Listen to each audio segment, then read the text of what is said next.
America.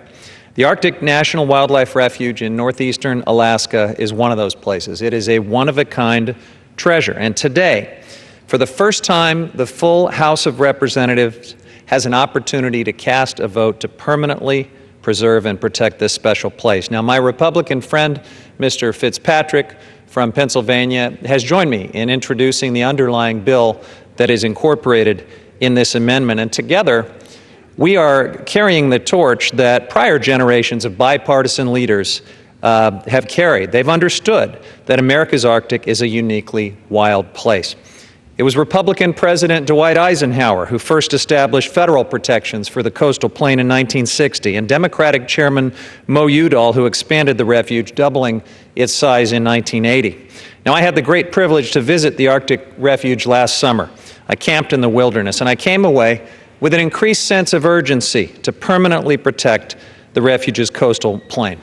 Allowing drilling in the Arctic Refuge would irreparably disrupt a very important ecosystem. It would impact the way of life for the Gwich'in people and forever destroy one of our nation's last great wild places. And that's why I'm offering this amendment to the SHARE Act, to ask that we protect this American wilderness once and for all. Now, my amendment would designate the threatened biological heart of the refuge, the coastal plain, as wilderness, to finally recognize the intrinsic value of this land and what it holds, to ensure that it remains pristine for generations to come. Congress has been debating whether to drill in this area for nearly 3 decades. As our public lands suffer from the effects of climate change, most significantly in Alaska, I believe time is of the essence. Now, the Arctic Refuge is wild, it's spectacular, and most important, it is owned by all Americans, not by the oil industry. That's why Congressman Fitzpatrick and I introduced our bipartisan legislation to permanently designate it as wilderness, following the bipartisan legacy that this legislation has enjoyed for decades. Now, Arctic Refuge support has always been diverse and nationwide. During the recent public comment period for the draft conservation plan, the Fish and Wildlife Service received nearly 1 million comments in support of wilderness for the Arctic Refuge and in opposition to oil and gas exploration and development. Alaskans showed overwhelming support at public hearings and sent thousands of comments, including from 100 businesses across the state, from Kaktovik to Juneau. This legislation has been introduced in every Congress for almost 3 decades and has never come to a full vote on the House floor. So I'm grateful that in January of 2015, for the first time, the Department of Interior released a conservation plan for the refuge that recommended wilderness protection, a recommendation that was transmitted to Congress. But only Congress can act to designate the coastal plain as wilderness, and now is the time to seize that historic opportunity. And with that, I reserve the balance of my time. Gentleman's time is reserved. For what purpose does the gentleman from Alaska seek recognition? Claiming time in opposition. Gentleman is recognized for 5 minutes. You know, I always admire my friend from California who doesn't know squat about the Arctic Wildlife Range. That's the truth. You may have camped out in it, but you didn't camp out in the area which we would like to drill in oil that this Congress set aside for a purpose. And by the way, we did pass opening ANWR 11 times. This Congress did. And it got stopped in the Senate every time but one, and Bill Clinton, bless his heart, vetoed it. We have 18 billion barrels of oil, that's a minimum estimate, 74 miles away from an existing pipeline on the coastal plain. 18, you say, well, we don't need the oil now. I heard that in 1960.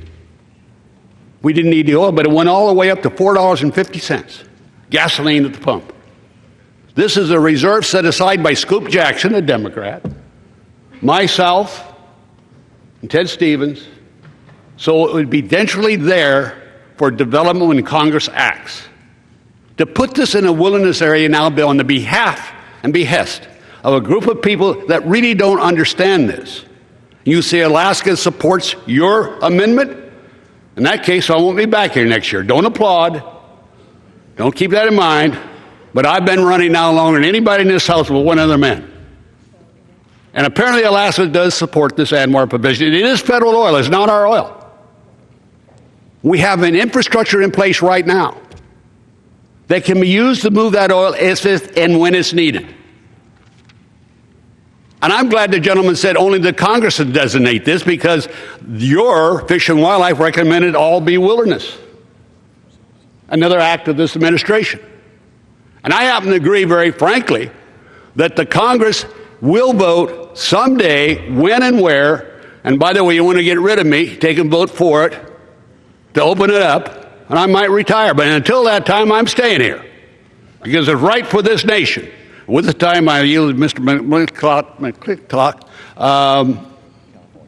California, I know that, about 1.5 minutes. I don't know how much time I got left.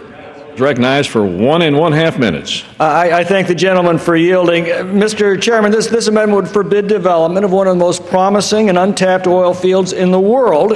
And I have to ask, how's the cause of American energy independence advanced by forbidding development of America's own vast energy resources? We're talking about reserves that are larger than the reserves in the entire nation of Mexico or Norway, from which we currently depend on importing oil. And the gentleman from California is right, that land is owned by the American people, so is the oil under it, and that means about $300 billion of revenues into the federal treasury. That's about $2,400 for every family in this country. The proposed development of the Arctic oil requires about 2,000 acres out of 19 million acres of the wildlife reserve. That is 1/100th of 1% of that land area. That is how extreme this measure is. It would sacrifice American prosperity. It would sacrifice oil reserves larger than in all of Mexico. It would sacrifice revenues to the Treasury of $2,400 for every family to place off limits a tiny part of the frozen Arctic tundra. If you want to know why our economy is stagnating, if you want to know why our country is going bankrupt, you need only to look to measures like the amendment before us. I yield back. Gentleman from California. Thank you, Mr. Chairman. With great respect to the senior legislator from Alaska, I have no doubt that he knows and understands the coastal plain and that area far better than I do and that anyone else in this body does. But I do know this. Every member of this body, in fact, every American, has a stake in protecting the coastal plain of the Arctic wilderness. Migratory birds from the coastal plain go to all 49 of the other states. We are connected, whether we know it or not, with this critically vital ecosystem in the Alaska Wildlife Refuge. And the whole point of wilderness is to protect areas that we actually may never camp out in, that we may never see, but that are nevertheless of such great intrinsic value that they deserve this special protection. That's what this is all about. Now, as to the argument that we need lots of new oil extraction and development in the Arctic, I would just point out that right next door to the Arctic Refuge is an enormous, essentially equal-sized area that we set aside for that purpose. It's called the National Petroleum Reserve, and the oil industry has not seen fit to develop in that area, nor does it look like they will anytime soon, with oil hovering around $30 a barrel, and this week the Saudis saying they may be fine taking it all the way down to $20 a barrel. Right now, because of its overdependence on the oil economy, the state of Alaska is hemorrhaging. Oil revenues are down by half. The permanent fund is hemorrhaging.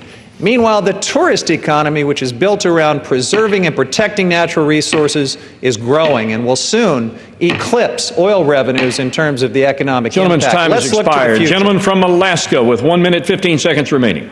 I want to thank the chair. Always listen to these arguments, well written by the Sierra Club and the other people who like to take this nation to its knees, which is reality.